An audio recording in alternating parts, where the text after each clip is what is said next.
అన్నా ఆ, నేను కిందకెళ్ళి ప్రైమర్ వేస్తాను, నువ్వు పేపర్ కొట్టేసుకోండి ఈ రోజుకి.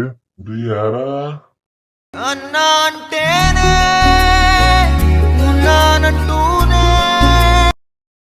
అన్నా అన్నా చెప్పరా చెప్పు. అన్న భోజనం తెచ్చుకోలేదు, 200 కొట్టన్నా, బిర్యానీ తెచ్చుకుంటాను. 200 దేనికిరా? అన్నా అంటేనే ఉన్నానంటూనే. అన్నా కొంచెం నువ్వే తెచ్చాను వెళ్ళి. అని ఆ శ్రీకన్నా ఇన్నే మర్చిపోగా.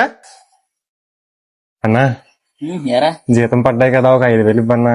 దీనికిరా 5,000? అన్నా అంటేనే ఉన్నానంటూనే. చిన్నోడి కోసం మొత్తం తీసుకో. సరే నిలబడతా. అవును తమ్ముడు, నాకు డబ్బులు ఇవ్వాలి కదా, ఫోన్ చేద్దామా? మర్చిపోవడానికి వాడేమైనా గోడ మీద ఉన్న దేవుడా, గుండెల్లో ఉన్న నా అన్నవాడు. అన్నా చెప్పన్నా. హలో అరే తమ్ముడు, ఎక్కడరా? నేనా ఇంకెక్కడనే పనిలోనే ఉన్నాను. సరేరా. ఏమైందనే చెప్పండి. ఏం కాదురా, మామూలుగానే చేశాను. చెప్పండి, పర్లేదు చెప్పు. ఏం కాదు. అంటూనే చిన్నోడి కోసం నిలబడ